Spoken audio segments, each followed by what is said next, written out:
चलो बेटा, आज स्टार्ट कर रहे हैं हम अपना सीए फाउंडेशन का कंसेप्ट ऑफ कॉस्ट का टॉपिक। ठीक है, कंसेप्ट ऑफ कॉस्ट। इससे पहले हमने 2 लेक्चर्स में थ्योरी ऑफ प्रोडक्शन के बारे में पढ़ा है। थ्योरी ऑफ प्रोडक्शन और कॉस्ट आपस में बहुत ज्यादा लिंक करता है, तो बहुत ज्यादा ध्यान से सुनना है। एग्जाम में इसके हमें 4 क्वेश्चन मिलते हैं। एक न्यूमेरिकल सेक्शन है जो हम फिलहाल आज कंप्लीट करेंगे, और फिर एक ग्राफिकल रिप्रेजेंटेशन है। दोनों चीजों को कैसे समझा जाता है आराम आराम से देखते हैं। हम जब भी कोई बिजनेस स्टार्ट करते हैं तो हमें ये 4 यूनिट एक साथ पढ़नी होती है। प्रोडक्शन, कॉस्ट, बहुत आराम आराम से समझेंगे, देन रेवेन्यू और देन प्रॉफिट। मैं कह रहा हूं कि ये अभी फिलहाल के लिए आपके बहुत हाई लेवल की चीज तो कहीं से कहीं तक नहीं है, कहीं से कहीं तक नहीं है। बहुत सिंपल बातें होंगी।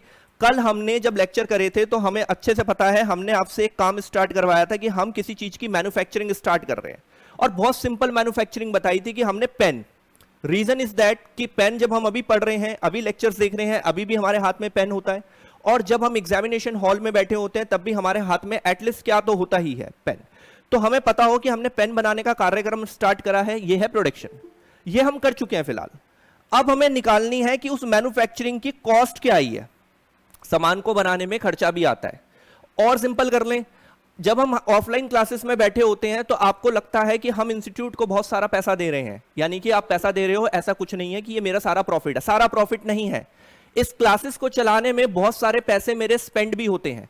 बिल्डिंग का किराया है, ध्यान से सुनिएगा, पहले अभी सिर्फ एक ब्रीफिंग हो रही है, कुछ भी नहीं स्टार्ट हो रहा है। बिल्डिंग का किराया, लेबर के खर्चे, raw materials, electricity bill, other expenses, बहुत सारे खर्चे हैं। तो ये जो पैसा लगता है, हम इसी को क्या बोलते हैं, बेसिकली कॉस्ट। अच्छा, एक बात बताइए, जो बच्चा मेरे यहां पर आएगा, मैं उसी से लाइट के बिल भरवाऊंगा या मुझे भरने पड़ेंगे? तो भाई सीधा सा लॉजिक है कि खर्चा जो हो रहा है वो पे आउट कौन कर रहा होता है? प्रोड्यूसर। जो प्रोडक्शन यूनिट चला रहा है उसे हम क्या बोलते हैं? प्रोड्यूसर। और सारे खर्चे कौन बेयर करता है? प्रोड्यूसर। तो इस कंसेप्ट को क्या बोला जाता है? कॉस्ट। सर जी, माल बन गया, यानी कि पेन की प्रोडक्शन हो गई। अब हम निकाल रहे हैं पेन की कॉस्ट, जो आज सीखेंगे इस चैप्टर के अंदर। हम आने वाले बेस को और स्ट्रॉन्ग करते हैं। उंगलियों पे होना चाहिए production, cost, revenue, profit. Production, cost, revenue, profit. अब कुछ दिनों बाद हम निकालेंगे रेवेन्यू। मतलब अब वो पेन बन चुका है, कॉस्ट कैलकुलेट हो चुकी है, हम क्या कर रहे हैं? सामने वाले को वो प्रोडक्ट बेच रहे हैं और उससे कुछ पैसा रिसीव कर रहे हैं। आर से रिसिप्ट्स, आर से रेवेन्यू, सिंपल थ्योरम है याद करने के लिए। आर से रिसिप्ट्स, आर से रेवेन्यू। अब पैसा जो रिसीव हुआ उसे रेवेन्यू बोलेंगे। ठीक, मान लेते हैं किसी पेन की मैन्युफैक्चरिंग मैंने करी 7 रुपए में, और मैंने आपको वो पेन बेचा है मान लेते हैं 10 रुपए में। सर ये तो बहुत सिंपल है। बिल्कुल जी, 3 रुपए का क्या आ गया हमारा? प्रॉफिट। बात खत्म। ठीक, तो अब हम मोटा मोटी कॉस्ट को आगे चलाएंगे। अब हमारे पास बेस है, थोड़ा सा वो ब्रीफिंग है हमारे पास कि कॉस्ट बेसिकली होता क्या है। अब सही मायनों में यहां से चैप्टर की शुरुआत होने वाली है, तो आप अपना कंसंट्रेशन बिल्कुल स्क्रीन पे बना के रखें अच्छे से कि हमें कैसे इस कंसेप्ट को खत्म करना है। टॉपिक का नाम पड़ेगा कंसेप्ट ऑफ कॉस्ट। ठीक है जी। सर मेरे को पता है मीनिंग कि कॉस्ट का मतलब जो प्रोड्यूसर खर्चा करता है बिजनेस को चलाने के लिए, उसे हम कॉस्ट बोलेंगे। ठीक है भाई, लेकिन फिर भी तू मेरे को सुन ले थोड़ा सा। कॉस्ट का मतलब है यहां पर, कॉस्ट रेफर्स टू दी, ध्यान दीजिएगा, रेफर्स टू दी मनी। क्या हो रहा है? पैसा जो खर्च हो रहा है। मनी स्पेंड कौन करेगा? सर अभी बताया आपने, बाय प्रोड्यूसर ऑन दी, किस पे करेगा बेटा? Factors of production.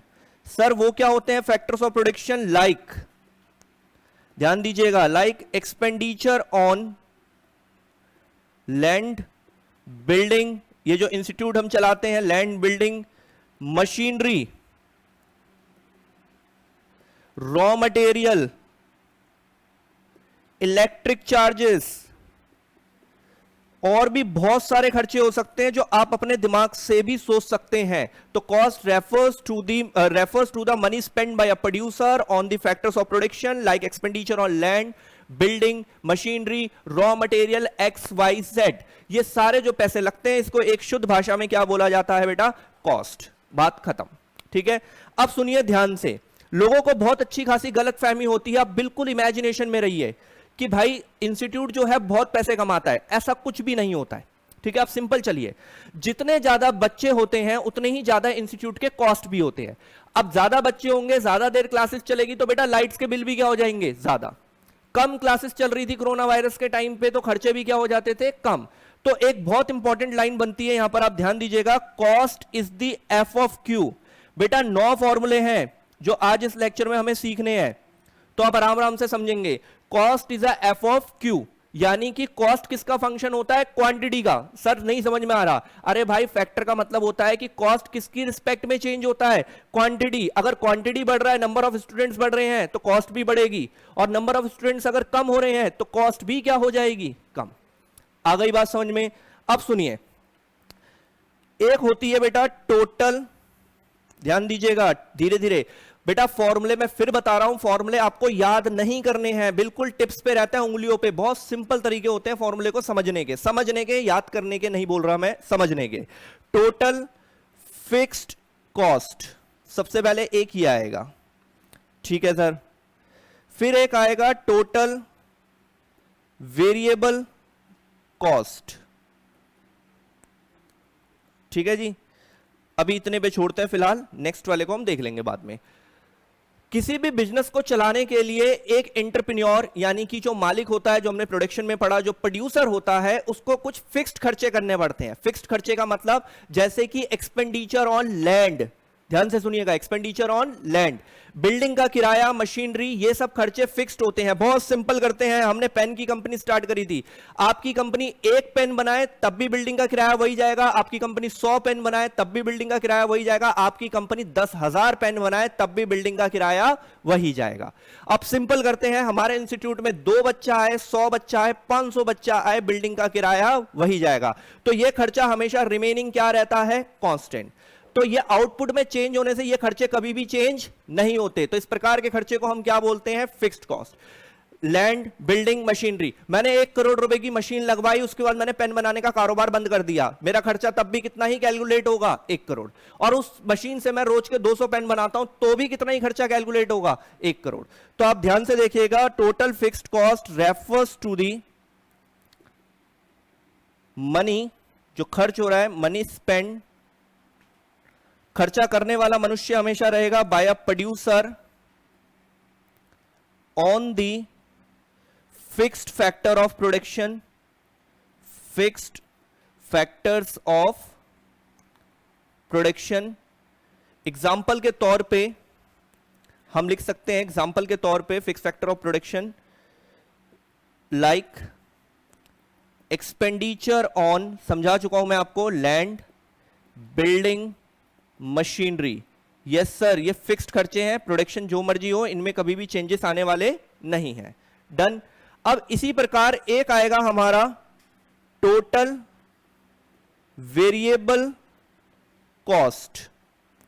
अरे यार नाम से पकड़ में आ रहा है, क्यों कंफ्यूजन चाहिए। वेरिएबल कॉस्ट ये वो कॉस्ट होती है जो समय के साथ साथ क्या होती रहेगी, चेंज होती रहेगी, ठीक है। फर्स्ट एग्जांपल है इलेक्ट्रिसिटी बिल। अगर हमारे इंस्टीट्यूट में ज्यादा बच्चा आएगा तो ज्यादा क्लासेस चलेंगी तो इलेक्ट्रिसिटी बिल भी क्या हो जाएंगे, ज्यादा। आपकी कंपनी ज्यादा पेन बनाएगी तो रॉ मटेरियल के खर्चे भी क्या हो जाएंगे, ज्यादा। हमारे इंस्टीट्यूट में ज्यादा क्लासेस होंगी तो मेरे जैसे लेबर्स की जरूरत ज्यादा पड़ेगी, तो इंस्टीट्यूट का लेबर कॉस्ट क्या हो जाएगा यहां पर, ज्यादा। आपकी कंपनी ज्यादा पेन बनाएगी तो लेबर की रिक्वायरमेंट ज्यादा होगी, तो आपका खर्चा बढ़ जाएगा। तो ये वो खर्चा होता है जो आउटपुट के साथ साथ चेंज होता है। तो सिंपल भाषा में लिखते हैं, refers to the money spent by a producer on the, कौन से फैक्टर पे खर्चा हो रहा है, on the variable factors of production, on the variable factors of production।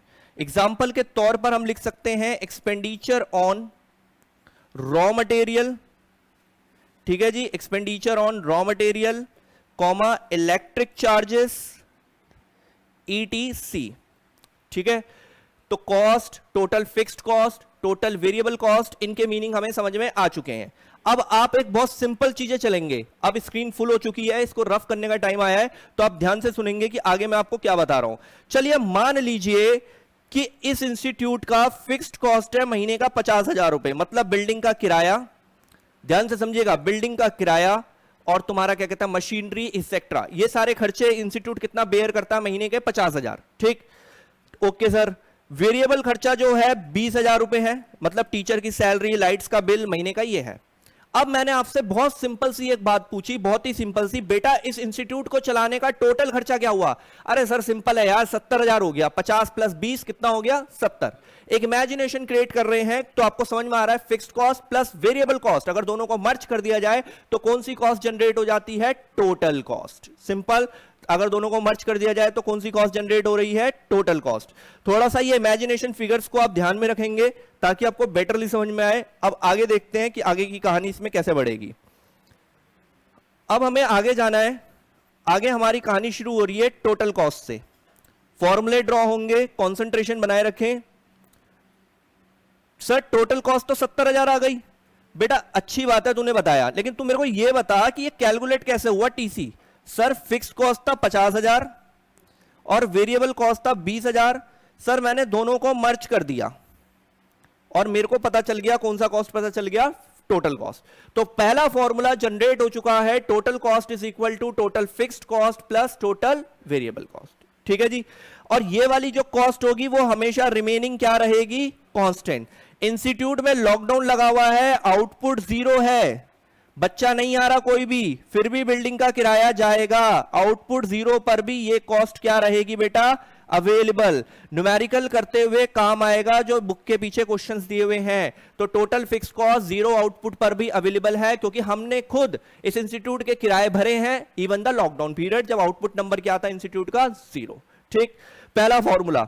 Sir अब इसकी एक लाइन की डेफिनेशन कैसे बनेगी? यार देखो नीचे मैथमेटिकल फॉर्मूले से डेफिनेशन बन रही है, आप अपने ब्रेन को स्पीड में चलाइए। सर टोटल कॉस्ट की डेफिनेशन ये बनेगी, total cost refers to the sum of, क्या हो रहा है? Sum of total fixed cost and total variable cost. तो total cost is the sum of total fixed cost and total variable cost for each output level, for each output level। ठीक है जी।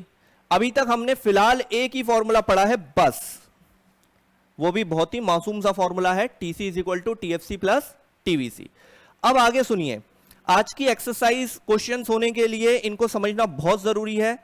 कुछ फॉर्मूले draw होंगे, मैं आपको 2 बार सिखाऊंगा क्योंकि आप फर्स्ट टाइम कर रहे हैं तो आपको अच्छे से आना चाहिए।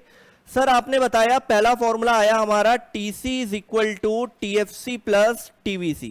सिर्फ फॉर्मूले की मेकिंग करेंगे अभी, हल्की हल्की रफ वे में, फिर प्रॉपर डेफिनेशन के साथ उस फॉर्मूले को दोबारा लिखा जाएगा।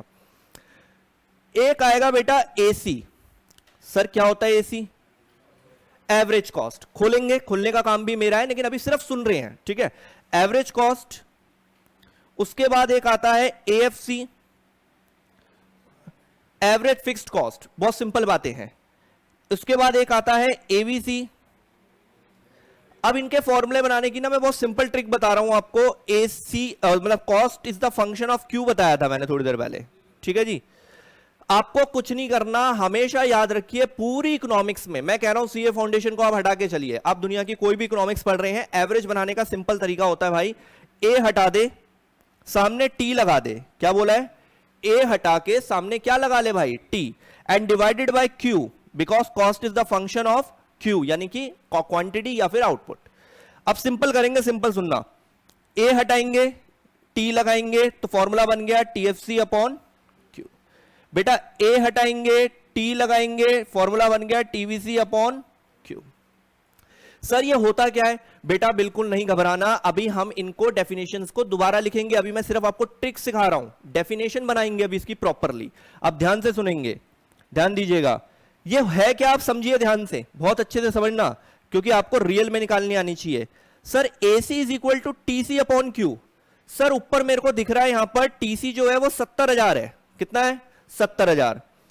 प्लॉट करा, साबित क्या करने की कोशिश कर रहा हूं मैं, 2 मिनट बाद प्रूव हो जाएगा।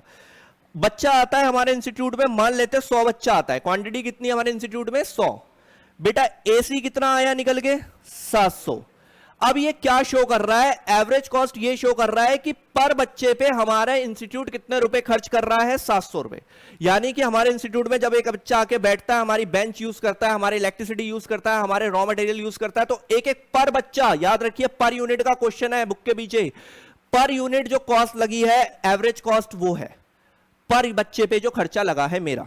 ठीक है जी, अब ऐसे ही आगे बढ़ते हैं, एएफसी निकालते हैं। सर आपने बताया था ये ऐसे निकला था 50,000 था टीएफसी और ये 20,000 था, तो ये 70 आ गया था।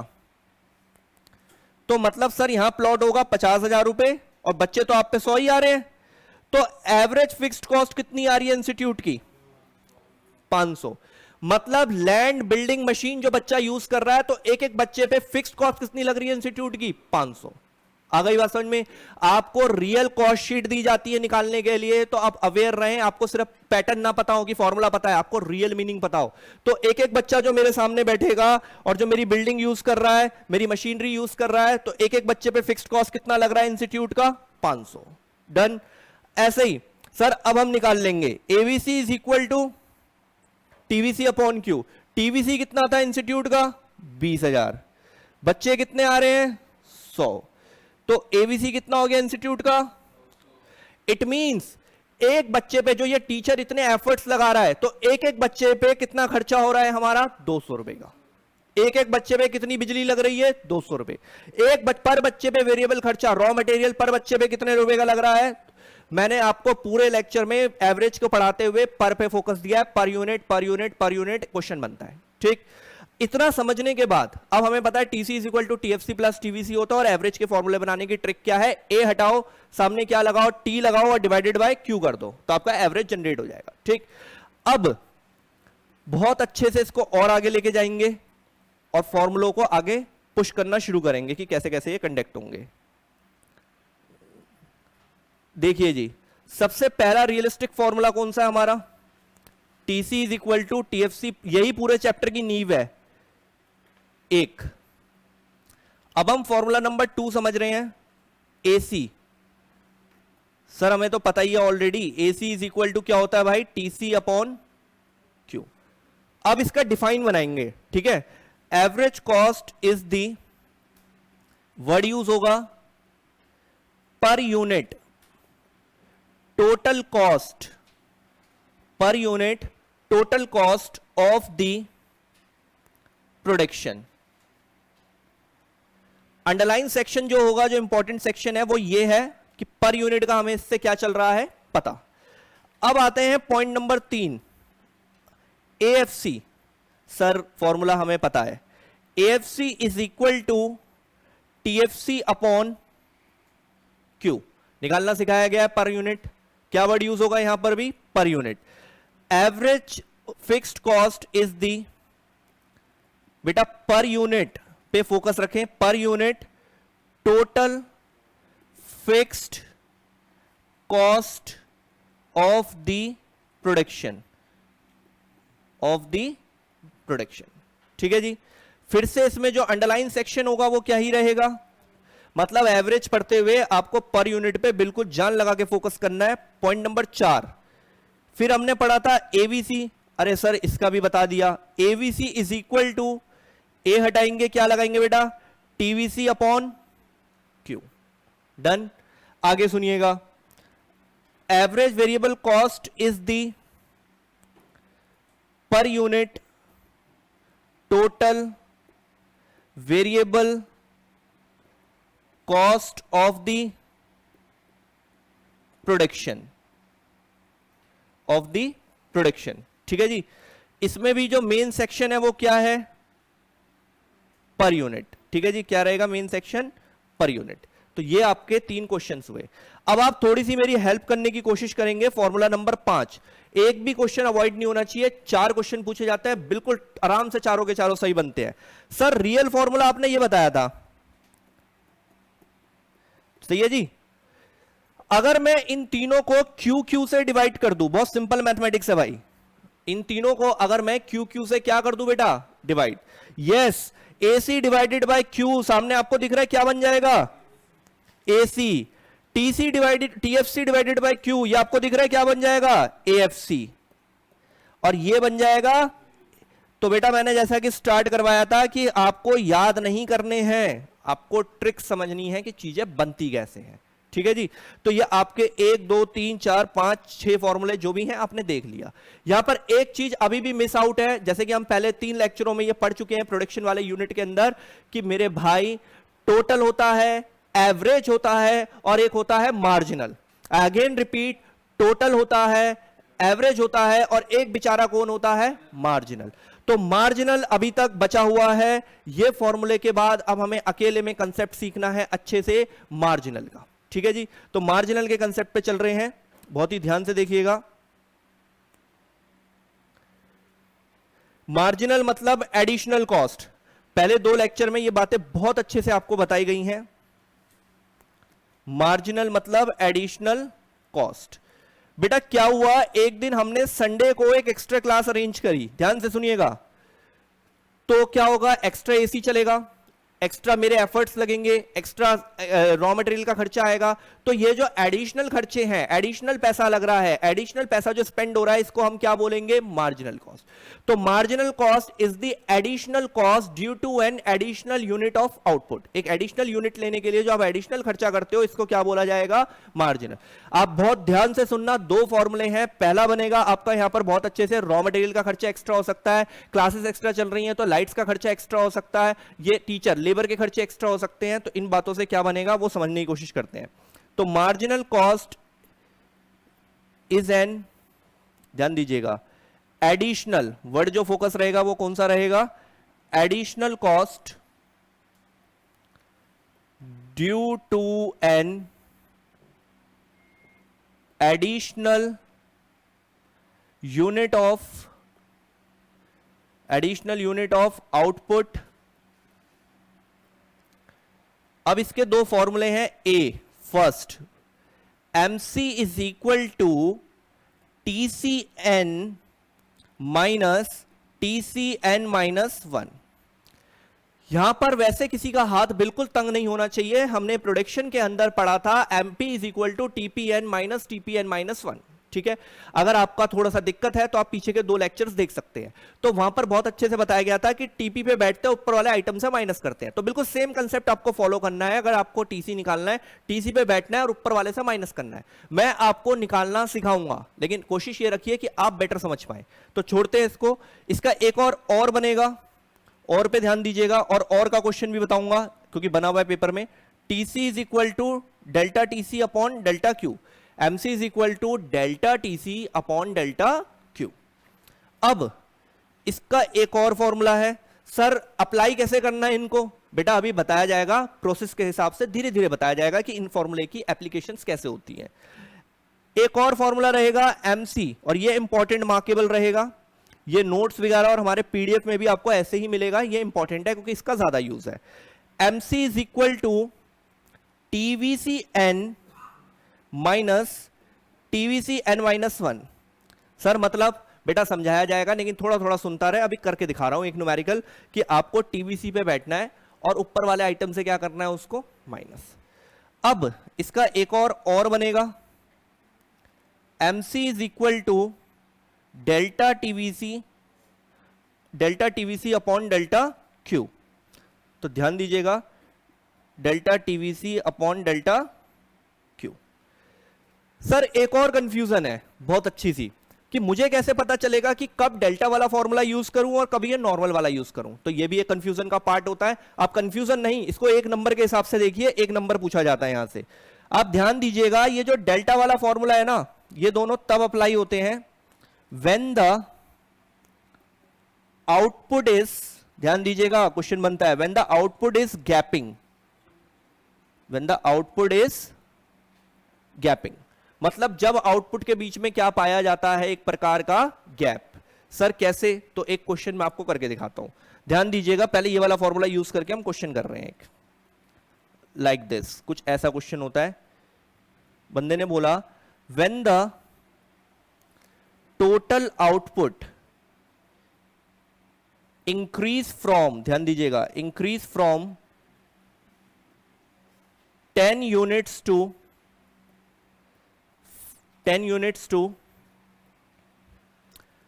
17 यूनिट्स, ठीक है जी। As a result total cost rises from rupees 10,000 rupees to 17,000 rupees. Find the MC, ठीक है जी। सिंपल क्वेश्चन है, आपको आराम से एक एमसीक्यू कंडक्ट करवा देता है। बेटा बोर्ड को ध्यान से देखो, मैंने क्या लिखा था कि आउटपुट के बीच में गैप होना चाहिए। आपको क्लियर दिख रहा है बेटा, 10 यूनिट के बाद बेटा आना कितना यूनिट चाहिए, 11। एक बार रिपीट कर रहा हूं, आउटपुट में गैप का मतलब क्या है, 10 के बाद आना क्या चाहिए कायदे से, 11। लेकिन भाई को गिनती बिल्कुल नहीं आती, 10 के बाद उसका अचानक से क्या आ गया है, 17। तो आउटपुट के बीच में गैप है, तो बिल्कुल क्लियर हो गया कि सर यहां पर डेल्टा वाला फॉर्मूला लगा लो तुरंत, वो भी तो delta TC upon delta Q. ठीक सर, डेल्टा का मतलब क्या होता है, वैसे तो आप मैथ्स के स्टूडेंट्स होते हैं, लेकिन फिर भी डेल्टा का मतलब होता है चेंज। डेल्टा का मतलब क्या होता है यहां पर, चेंज। तो देख लीजिए टीसी में कितना चेंज आया है, टीसी पहले 10,000 था और फिर एकदम से हो गया 17,000, तो कितने का चेंज आ रहा है, 7,000 रुपए का। अपॉन क्यू में कितने का चेंज आ रहा है, 7 का, 10 से 7 यानी कि 7।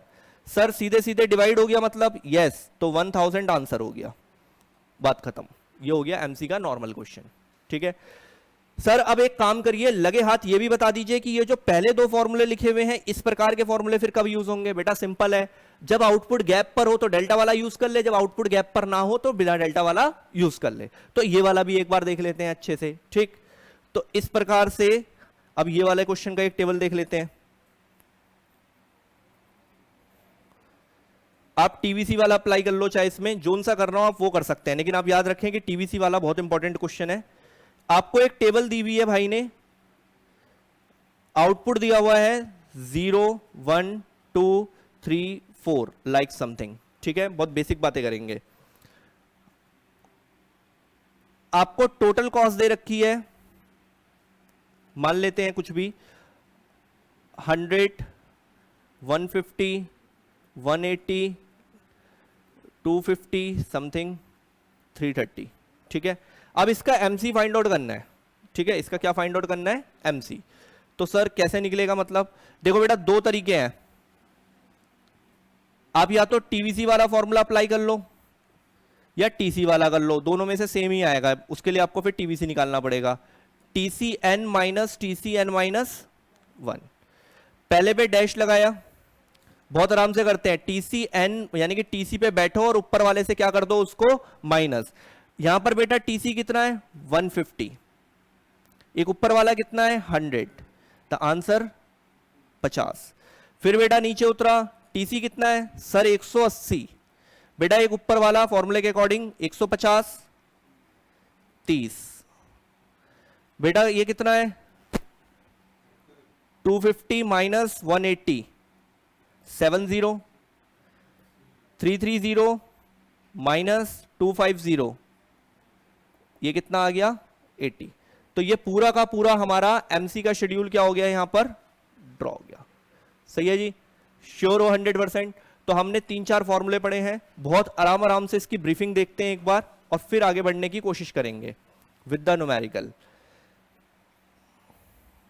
ध्यान दीजिएगा, अब तक की कहानी में हमने बहुत शॉर्टली रिकॉल कर रहे हैं, सिर्फ इतना पढ़ा। फर्स्ट बहुत स्पीड में बता रहा हूं ये वाला, क्योंकि हम इसको कर चुके हैं, टीएफसी प्लस टीवीसी। सही है जी, TC is equal to TFC plus TVC.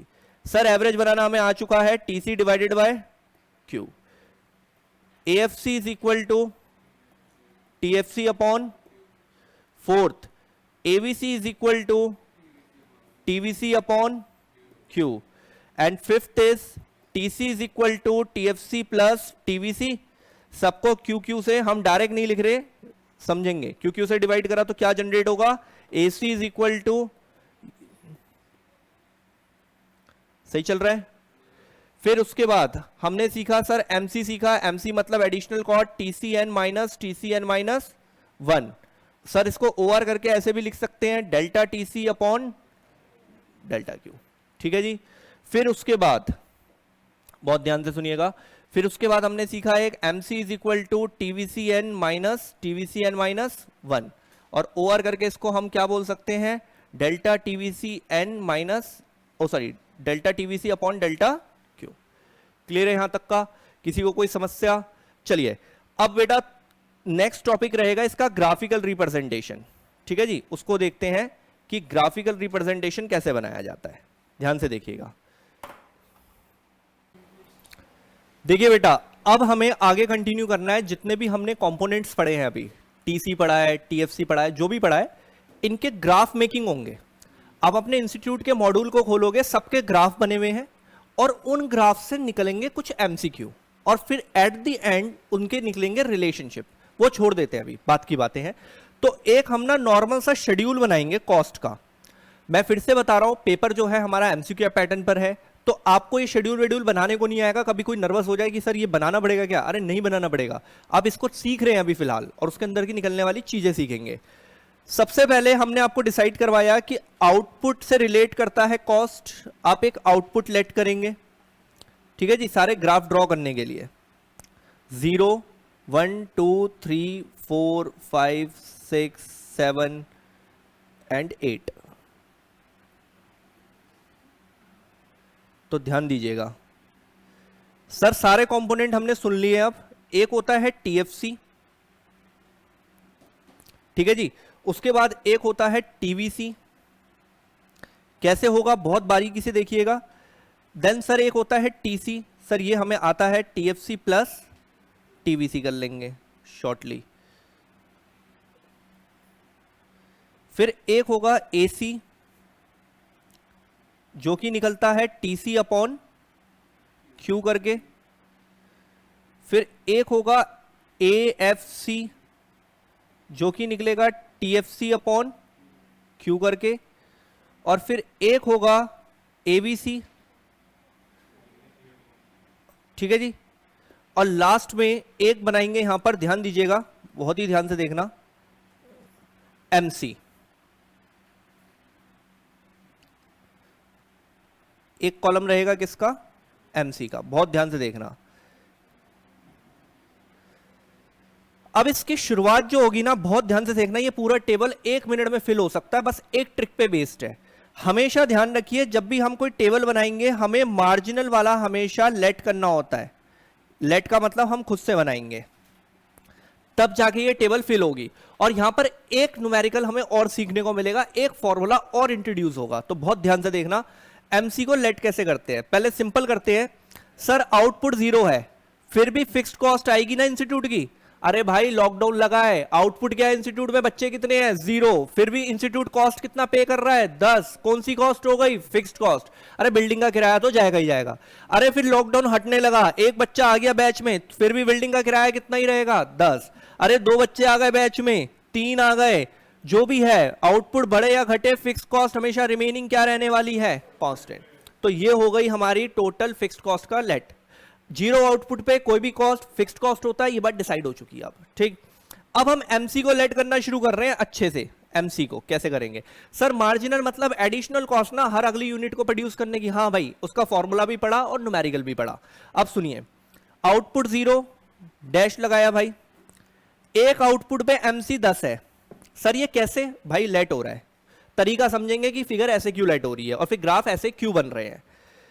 2 output पे 8, 3 पे 6, 4 पे 4, बनाने दीजिए, लॉजिक समझाया जाएगा। देन 4, 6, 8, 10। सर ये कैसे लेट करा आपने, मतलब कैसे समझ के। अगर मैं आपको सिर्फ इतना बोल दूं कि बेटा रट्टा लगा ले, तो गलत हो जाएगा। हमें इसको अच्छे से समझना है कि ये यूं ही क्यों हुआ है। देखिए इनिशियली कॉस्ट क्या हुई है, पहले 10, 8, 6 कम हो गई। बेटा सिंपल करो, स्टार्टिंग में जैसे जैसे आउटपुट बढ़ता है इंस्टीट्यूट का कॉस्ट कम होता है। सर नहीं आ रहा समझ में लॉजिक कैसे। एक इमेजिनेशन करो, इस क्लास में एक अकेला बच्चा बैठा है, सिर्फ इंस्टीट्यूट का आउटपुट कितना है 1। वो एक अकेला बच्चा मेरे से क्या क्या काम करवा रहा है, 2 AC चलवा रहा है, 4 पंखे चलवा रहा है, और मेरे एफर्ट्स लग रहे हैं। आप ब्रेन का थोड़ा सा प्रेशर दो, हल्का सा, इंस्टीट्यूट का एक आउटपुट और इतने सारे खर्चे, इंस्टीट्यूट के ऊपर कॉस्ट बर्डन ज्यादा है या कम है? ज्यादा। सर इस बैच में एक और बच्चा ऐड हो गया, आउटपुट कितने हो गए? 2। क्या उस बच्चे के लिए अलग से एसी चलेगा, अलग से ट्यूबलाइट जलेंगी, अलग से चिल्लाना पड़ेगा मेरे को इतना? नहीं, इसी में चलेगा। अब उसकी जो फीस आएगी उससे इंस्टीट्यूट का कॉस्ट बर्डन क्या हो गया? तो पहले 10 से फिर 8। बेटा फिर बैच में एक और बच्चा ऐड हुआ, देखो आउटपुट 3 हो गए, ध्यान से देखिए स्क्रीन को, आउटपुट कितने हो गए? क्या उस दोबारा कॉस्ट बढ़ जाएगी इंस्टीट्यूट की? नहीं, इसी में निपटेगा। एक और बच्चा ऐड हो गया, इसीलिए भाई हमारी बहुत कॉमन सेंस होता है, बहुत कॉमन सेंस। जब हम बैचेस चलाते हैं, मैं एक ही एग्जांपल रख रहा हूं जहां पढ़ रहे हो ताकि आपको कॉस्ट समझ में आ जाए। हमारा पूरा कोशिश होता है कि इंस्टीट्यूट के अंदर नंबर ऑफ स्टूडेंट्स बैचेस में ज्यादा से, ताकि कॉस्ट लेवल क्या हो हमारी? कम। सिंपल। सर अच्छा ये लॉजिक है, तो इसलिए हर प्रोड्यूसर की कोशिश होती है नंबर ऑफ आउटपुट को लगातार क्या करा जाए? बढ़ाया जाए। फिर एक पॉइंट के बाद यहां पर देखो स्टेबिलिटी आ गई, एक पॉइंट के बाद कॉस्ट के अंदर 4 क्या हो गया? वो स्टेबल। बेटा बहुत सिंपल, सीए फाउंडेशन के अभी 2 बैचेस चल रहे हैं, क्योंकि हमारा एक रूम ऑलरेडी पूरा क्या हो चुका था? फिल।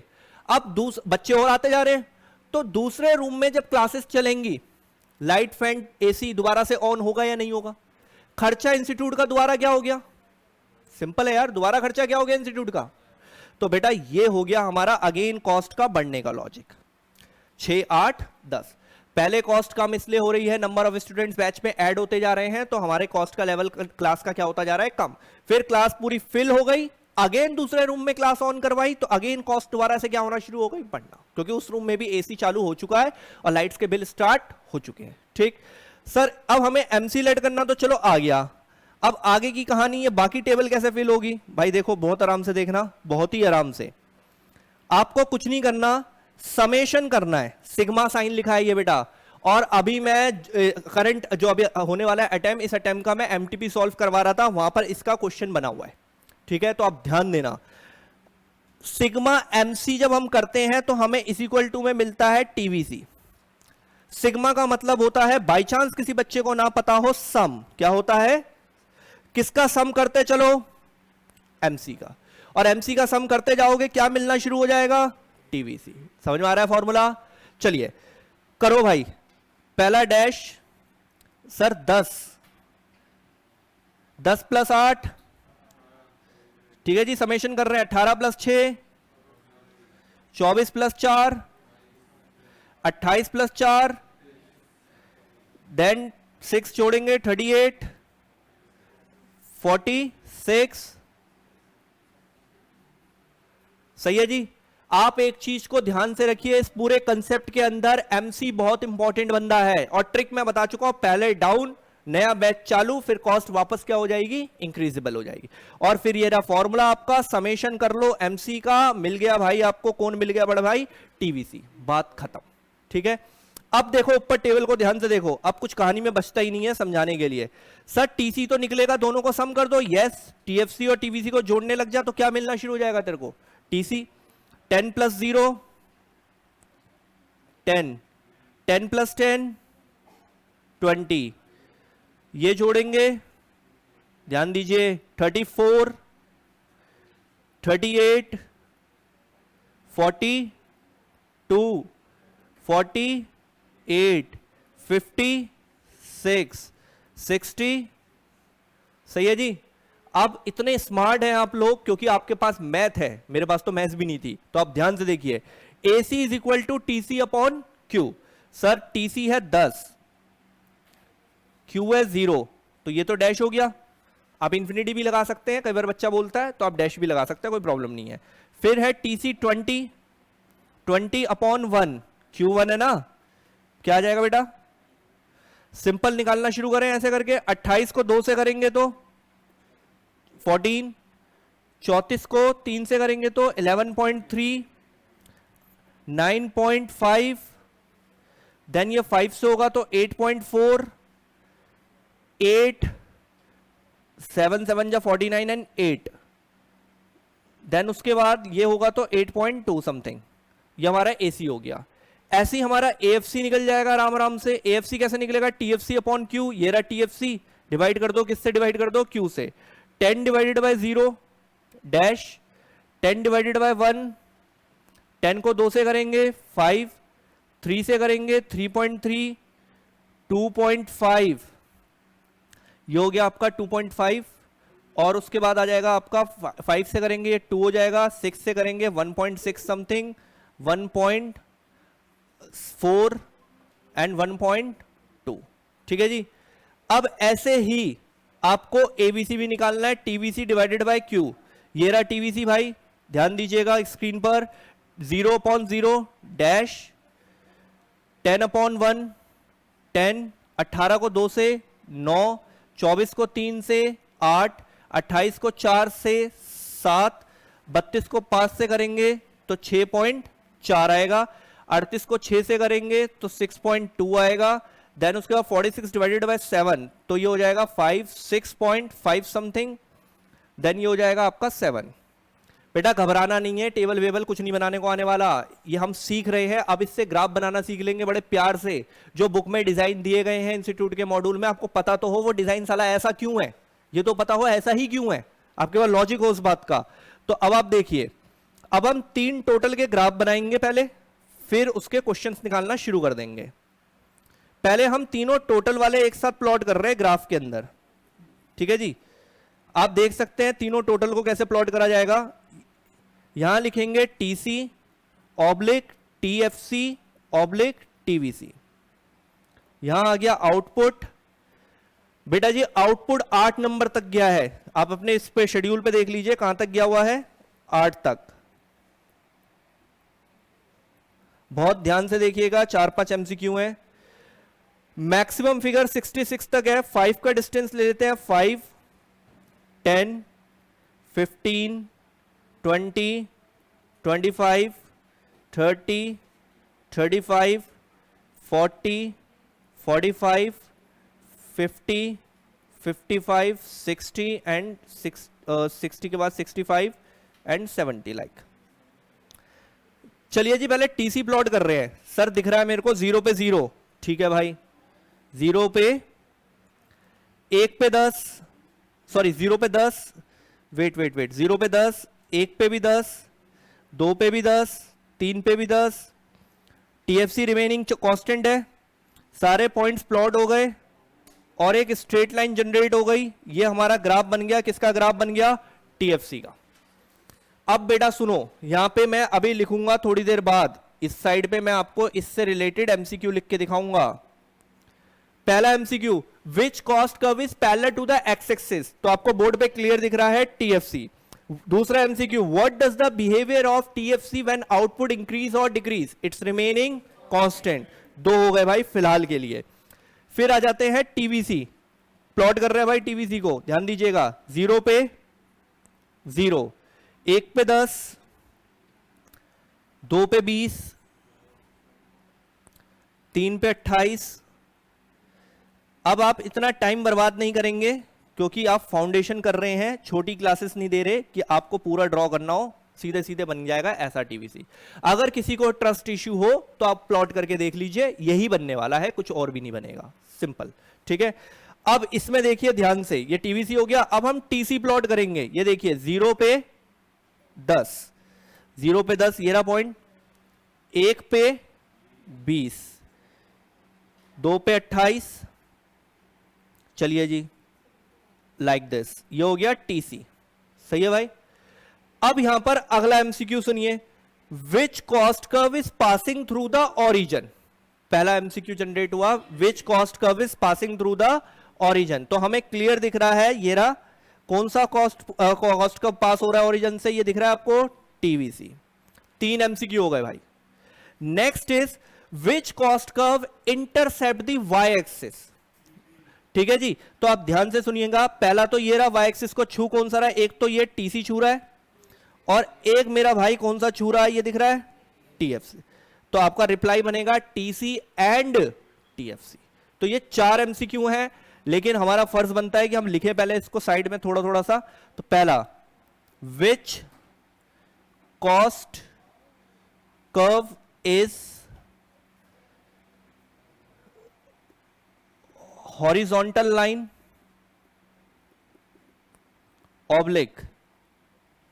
सॉरी हॉरिजॉन्टल लाइन, तो क्या रिप्लाई बनेगा इसका? TFC. Next is what does the behaviour of TFC when output increase और डिक्रीज? सर ये रिमेनिंग क्या रहता है? कांस्टेंट. सही है जी, 2 क्वेश्चन हमारे हो चुके हैं कि ये बेचारा रिमेनिंग क्या रहेगा? हमेशा कांस्टेंट रहेगा.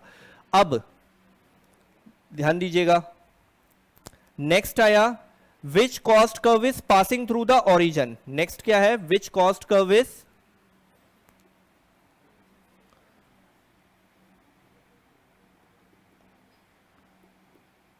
which cost curve is passing through the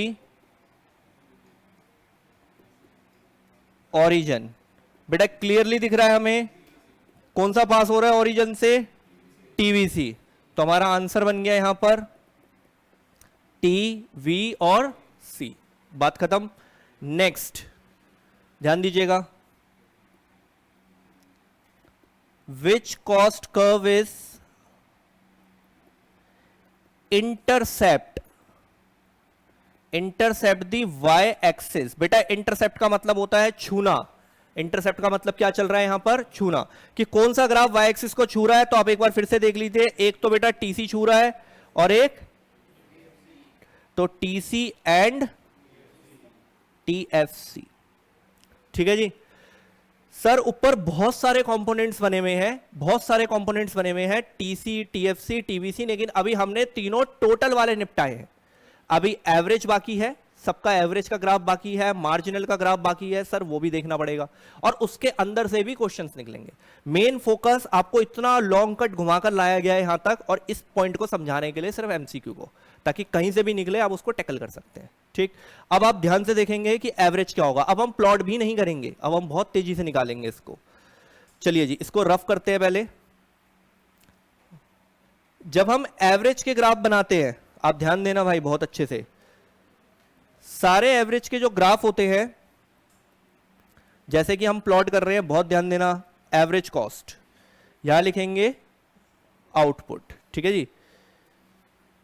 यहां प्लॉट करेंगे, ध्यान दीजिएगा,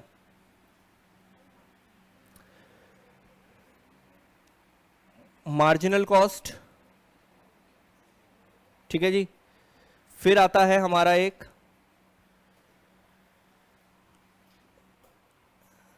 ABC, average variable cost. Sir AFC नहीं बनाया, छोड़ रखा ना AFC को. जो स्पेशल बंदा है उसके साथ अलग ट्रीटमेंट होता है. हर जगह सिंपल याद रखिए, जो स्पेशल प्राणी होता है उसके साथ ट्रीटमेंट भी क्या होता है? अलग. तो आप अच्छे से सुनेंगे इन लाइनों को, क्योंकि यहां से 4 क्वेश्चन जो है 100% सही होने चाहिए. AFC को हम अलग ट्रीट करेंगे, वो बात की बात है, छोड़ देते हैं अभी. ये सारे के सारे कॉस्ट ग्राफ जो होते हैं अल्फाबेटिकली यू शेप्ड होते हैं. यू फॉर अम्ब्रेला, बिल्कुल सिंपल बातें करते हैं. U for umbrella, U shape. Sir कैसे? Like this AC. अब ये बुक के पीछे क्वेश्चन है भाई यू शेप के, ये यू शेप्ड है. ठीक है जी. अभी इसका 20 लाइन का एक्सप्लेनेशन है भाई, लेकिन आप इसे सुन लो और खत्म.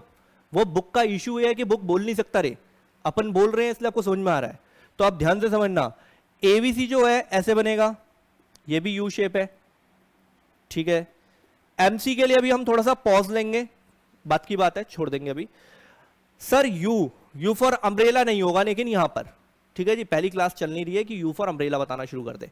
यू शेप दिखाता क्या है वो शो कर रहे हैं. देखो ध्यान से देखना क्या दिखाता है यू शेप. ध्यान से, इनिशियली ये जो कॉस्ट है वो धीरे धीरे करके क्या हो रही है बेटा? कम हो रही है. एक पॉइंट पे बेटा यहां पर क्या हो गई है? Constant. And after that point the cost will be. तो बस ये इतनी सी एक्सप्लेनेशन लिखी हुई है यू शेप का कि यू शेप क्या दर्शाता है। यू शेप ये दिखाता है, पहले हिंदी में फिर इंग्लिश में, जोन सी भाषा में समझ में आए उसमें समझ लेते हैं कि सर स्टार्टिंग में हम जैसे जैसे नंबर ऑफ आउटपुट बढ़ाते हैं हमारी एवरेज वेरिएबल कॉस्ट धीरे धीरे करके क्या होती है, कम होती है, फिर एक पॉइंट पे वो क्या हो जाती है, स्टेबल हो जाती है, and after that point it will be rise. तो आपको क्लियरली ये बातें दिखाई दे रही है। एक बार और देख लो तो बेटा एसी का भी तो सेम बिहेवियर है, पहले कॉस्ट क्या हो रही है धीरे धीरे करके, फिर एक पॉइंट पे क्या हो रही है और अगेन क्या हो रही है। ठीक है, अब जैसा कि मैं बताऊं हम शॉर्टकट पे आ रहे हैं, सिलेबस को एमसीक्यू के पैटर्न पे ला रहे हैं धीरे धीरे करके। अगर आपको लगता है कि सर ने ऑटोमेटिकली यू शेप बना दिया, तो जैसे कि मैंने टीसी और टीएफसी के पॉइंट्स प्लॉट करे हैं, आप कॉपी में प्लॉट करिए, ऊपर डाटा दिया हुआ है आपके सामने, आपको दिखेगा ऑटोमेटिकली किस फॉर्म में चला जाएगा बेचारा यू शेप। अब आइए एमसी के लिए, एमसी भी यू शेप होगा बट थोड़ा सा ढंग से यू शेप होगा। हमें जब भी एमसी की बात आए, ठीक है, जैसे ऑफलाइन क्लासेस में मैं हर बच्चे को याद करवा देता हूं कि नाइकी का शेप याद रखना है अपने को। ठीक है, नाइकी ब्रांड सीखा होगा सबने, like this like this, Likee is like this. मतलब इसका मतलब होता है कि बहुत तेजी से क्या होता है, बढ़ता है, कुछ इस प्रकार से। थोड़ा सा फर्क रखना है आपको एमसी में, थोड़ा सा फर्क है भाई, बहुत बड़ी चीज नहीं हुई है। पहले दोनों ग्राफ में और मिड वाले में आपको एक हल्का सा फर्क नजर आ रहा है कि MC is like this like a Nike. Called तो क्या ही होगा बेटा, यू शेप्ड। ठीक है, अब यहां पर इसी के अंदर फिल होगा दो डायग्राम, ओ सॉरी दो एमसीक्यू फिल है, ध्यान देना। इस बॉक्स के अंदर एक वर्ड फिल होगा, पीछे का जो यूज हुआ हुआ है law of variable, law of variable proportion. ठीक है जी, लॉ ऑफ वेरिएबल। वेट करते हैं और भी क्वेश्चंस हैं क्योंकि अच्छे से देखते हैं भाई। देखो, जिसने अगर प्रोडक्शन की यूनिट्स नहीं देखी हुई हैं तो वो पीछे के 2 लेक्चर्स को देखें अच्छे से। प्रोडक्शन के अंदर आपको लॉ ऑफ वेरिएबल प्रोपोर्शन पूरा पढ़ाया गया है। 3 स्टेजेस होती है, first stage, second stage, third stage, Alfred Marshall का लॉ होता है, ये सारी बातें आपको समझाई गई है। अब उन्होंने क्वेश्चन पूछा हुआ है, जो एग्जाम में क्वेश्चन पूछे हैं, जो सिलेबस में है उसको टैकल करना है। उसने पूछा हुआ है एमसी का यू शेप बट वाई, तो आपको टिक करना है लॉ ऑफ वेरिएबल प्रोपोर्शन। अब बच्चा कंफ्यूज, साला ये क्या हो रहा है, अरे ऐसा कैसे, तो बहुत सिंपल बताओ भाई। देखो, स्टार्टिंग में जब प्रोडक्शन बढ़ता है मेरे भाई, बच्चे बैच में बढ़ रहे हैं, तो कॉस्ट क्या होगी इंस्टीट्यूट की, वेट। यहां पर एमसी क्या हो रहा है, यहां पर कम हो रहा है, हाँ या ना।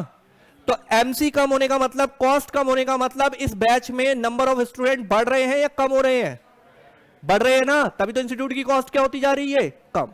तो इसका मतलब यहां पर हमारा एमपी यानी कि मार्जिनल प्रोडक्ट, जो हमारा इससे पहले का यूनिट है, लास्ट 2 लेक्चर से मार्जिनल प्रोडक्ट बढ़ रहा है। ओके, अच्छा, इस बैच में से बच्चे छोड़ छोड़ के जा रहे हैं, मान लेते हैं आपने ऐसे 20 बच्चे कम हो गए, 3-4 बच्चे आ रहे हो, ठीक है, तो अब हमारा प्रोडक्शन लेवल क्या हो गया यहां पर, कम।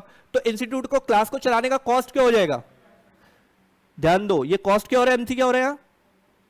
तो इसका मतलब इस केस में हमारा मार्जिनल प्रोडक्ट क्या हो रहा है, और जब एमपी बढ़ता है तो बेटा कौन सा स्टेज होता है, फर्स्ट स्टेज, और जब एमपी घटता है तो बेटा कौन सा स्टेज होता है।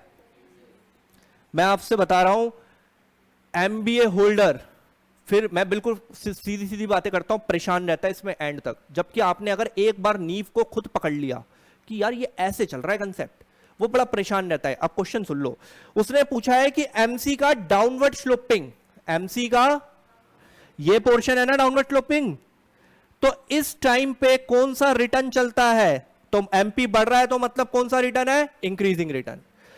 एमसी का upward sloping area like this, कौन सा रिटर्न दिखा रहा है, सेकंड स्टेज, मतलब डिमिनिशिंग रिटर्न। आ गई बात समझ में। और ये जो पूरा कंसेप्ट यू शेप बन रहा है वो किसकी वजह से बन रहा है, लॉ ऑफ वेरिएबल प्रोपोर्शन।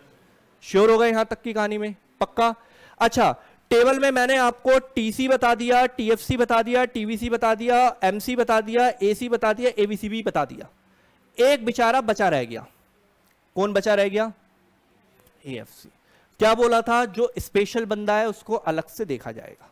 ये सारे कॉमन थे, निकाल दिया इनको एक साथ। अब एएफसी से आपको, अकेले एएफसी आपको 5 एमसीक्यू दिखाएगा अकेले दम पे, तो आप ध्यान से देखेंगे।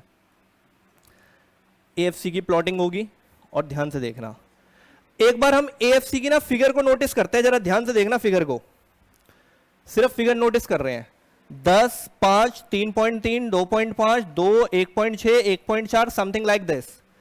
लगातार फिगर क्या होती जा रही है? पक्का लगातार फिगर क्या होती जा रही है? कट रही है।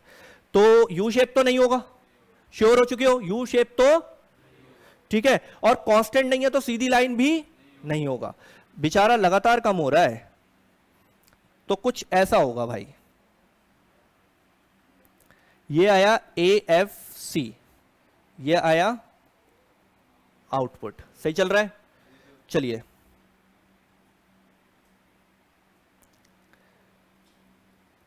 लाइक दिस ऐसा बनेगा।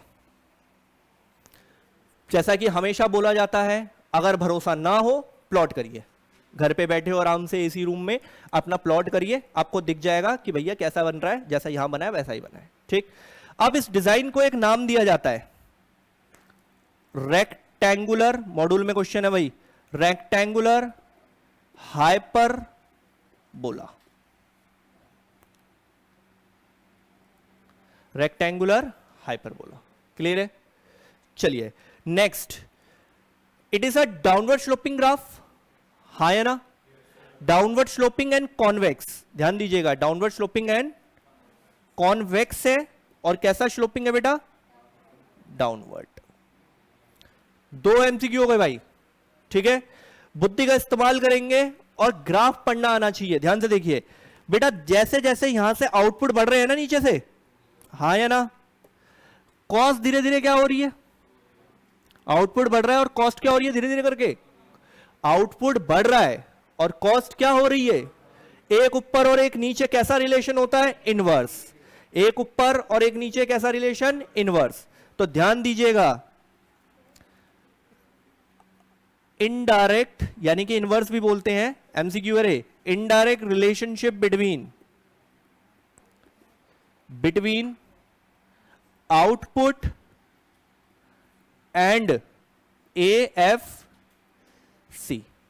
जैसे जैसे वो आउटपुट बढ़ेगा वैसे वैसे AFC क्या होगा? डिक्लाइन फॉर्म में आना शुरू हो जाएगा। अच्छा, बुद्धि का होगा दोबारा से इस्तेमाल। AFC नेवर बी जीरो और negative. AFC never be zero और, अब सुनो ध्यान से, कैसे होगा भाई? जीरो क्यों नहीं होगा? अब प्रूफ करें खुद से, अपने आप से। आपने क्या फॉर्मूला पढ़ा हुआ है? AFC इज इक्वल टू, क्या पढ़ा है हमने? TFC अपॉन, पढ़ रखा है भाई, हाँ है ना? हमारी कंपनी पेन की कंपनी स्टार्ट हुई थी क्लास में, हमने TFC है हमारा 10 मान लेते हैं, आउटपुट बना रहे हैं हम इतना, ठीक है जी। फाउंडेशन में कैल्सी अलाउड होता है, अगर आप कैल्सी से इस फिगर को निकालेंगे तो पॉइंट में आएगा या जीरो हो जाएगा? चलो, हमारी कंपनी बहुत बूस्ट हो गई, लेकिन TFC 10 ही है, आउटपुट बना रहे हैं, मान लो इतना बना रहे हैं, मान लो, क्या जीरो हो जाएगा या पॉइंट पॉइंट में चलेगा? तो बस आप देख लो, जो इंसान बोलता है nothing is impossible, impossible says I am possible, उसको ये टास्क दे दीजिए, बात खत्म हो जाएगी। ले भाई कर। तो आप ई को पढ़ के ये बात साबित करेंगे बहुत अच्छे से कि मार्केट में जो चलता है आई एम से आई एम पॉसिबल, ये सब बहुत बेकार चीजें हैं, ठीक है? ध्यान रखिए। ये देखिए, ये टास्क दे दीजिए कि ले भाई तू करके दिखा दे, तो ये जिंदगी में कभी नहीं हो पाएगा। अब देखिए पॉइंट पॉइंट पॉइंट पॉइंट चलता रहेगा। तो यही मैंने लिखा है शायद, AFC नेवर बी, नेवर मतलब कभी भी क्या नहीं होगा? जीरो, और ना ही बेचारा क्या फॉर्म में जाएगा? नेगेटिव। इसीलिए इसका जो ग्राफ है वो एक्सिस के कहां रहेगा? हमेशा ऊपर रहेगा। पूरे लॉजिक हमें ग्राफिकल रिप्रेजेंटेशन के क्लियर है। 4 पेज लिखा हुआ है इसके बारे में भर भर के, क्योंकि वो समझाने की कोशिश कर रहा है। आप सिंपल भाषा में इसको समझे और ये सारे आपके MCQ टैकल हो गए, ठीक? अब बस शॉर्टकट क्या है हमारे दिमाग के अंदर? सारे कॉस्ट ग्राफ कैसी शेप के होते हैं भाई? U shape. सिर्फ AFC को छोड़ दीजिए सर, क्योंकि AFC जो होता है वो रेक्टेंगुलर हाइपरबोला होता है और डाउनवर्ड स्लोपिंग होता है, कॉन्वेक्स होता है, ये बातें हैं। अब देखिए, 2 लोगों के बीच में हम जनरेट करेंगे यहां पर एक रिलेशनशिप का क्वेश्चन, बहुत आराम आराम से। रिलेशनशिप बिटवीन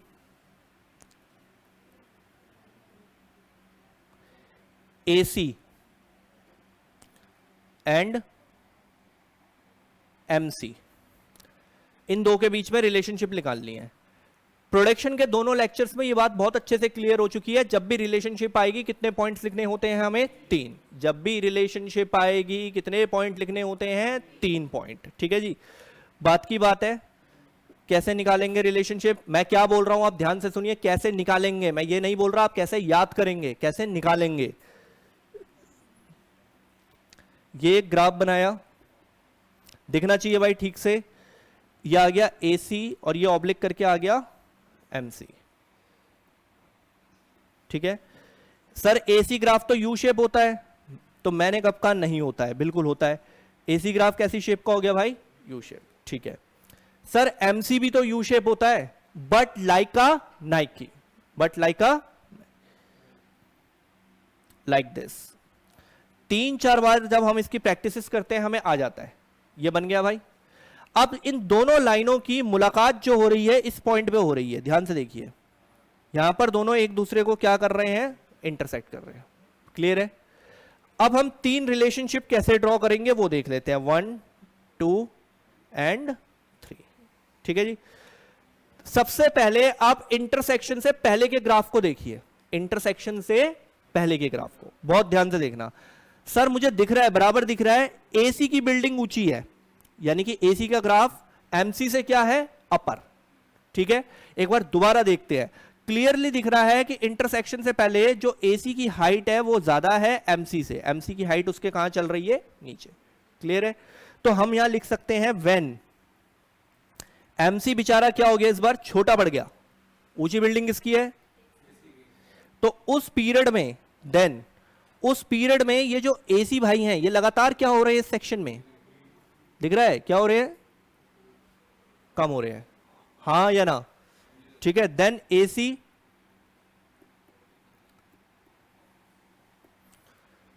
ठीक। अच्छा, अब इस पॉइंट पे दोनों ने एक दूसरे को क्या करा है? क्या करा है? इंटरसेक्ट। यानी कि दोनों की वैल्यू एक दूसरे के क्या हो गई है? सही है भाई। अब इस पीरियड में AC क्या हो रहा है? लेकिन नहीं नहीं नहीं, AC मिनिमाइज। बेटा मिनिमम पॉइंट वो होता है जिस पॉइंट से वैल्यू क्या होती है? उठना शुरू होती है। मैं फिर से रिपीट कर रहा हूं यार, प्रोडक्शन वाले चैप्टर में हमने बहुत अच्छे से फोकस करा है कि बेटा जिस पॉइंट से वैल्यू उठना शुरू हो उसे मिनिमम बोलेंगे, और जिस पॉइंट से वैल्यू गिरना शुरू हो उसको मैक्सिमम बोले। एक बार फिर से सुन लेते हैं, जिस पॉइंट से वैल्यू उठना शुरू हो जाए उसे क्या बोलेंगे? मिनिमम। जिस पॉइंट से वैल्यू गिरना शुरू हो जाए उस पॉइंट को क्या बोलेंगे? मैक्सिमम। आप बोर्ड को ध्यान से देखिए, इस पॉइंट के बाद आपको दिख रहा है AC बेचारा उठना शुरू हो गया, तो इसीलिए मैंने इस पॉइंट को क्या बोलना शुरू कर दिया? मिनिमम। आ गई बात समझ में? चलिए सर, अब लास्ट बच रहा है इंटरसेक्ट के बाद वाला पोर्शन। हाँ भाई, इंटरसेक्ट के बाद वाले पोर्शन को देखो। हाइट किसकी ऊंची है? बिल्डिंग किसकी ऊंची चल रही है? तो MC की बिल्डिंग ऊंची है when MC is greater than AC। MC is greater than AC। चलिए, तो इस सेक्शन में देन AC क्या हो रहा है? इस सेक्शन में हमारा क्या होता हुआ दिख रहा है? राइज। क्लियर? तो AC राइसेस। ठीक है जी, अब आगे सुनिएगा, बहुत ही आराम आराम से सुनिएगा। कई बार देखो मैंने यहां पर गैप दिया हुआ है जानबूझ के। ठीक है, ध्यान से सुनना, यहां पे गैप दिया हुआ है। आपको कंफ्यूज नहीं होना है यार, चीजें बहुत सिंपल है। बेटा कई बार पता है वो क्या करता है एग्जाम में? मैंने आपको AC MC पढ़ा दिया, उस भाई ने आपके साथ कर दिया कि बेटा रिलेशन बता AVC और MC। तो भाई कुछ भी नहीं है। अरे यार AVC भी कैसा ही शेप होता है, तो हमें क्या करना है? कुछ नहीं करना। सर अच्छा मैं ऐसे कर लूं? हाँ तो कर ले भाई। AC को क्या लिखेंगे अपन? और सारा AC की जगह अपन क्या वर्ड यूज करना शुरू कर दें? AVC AVC AVC। बाकी सारा कंसेप्ट क्या रहने वाला है यहाँ पर? सेम। यहां तक का यही कंसेप्ट रहेगा। ओके, क्लियर है बिल्कुल अच्छे से? श्योर हो 100%? ठीक।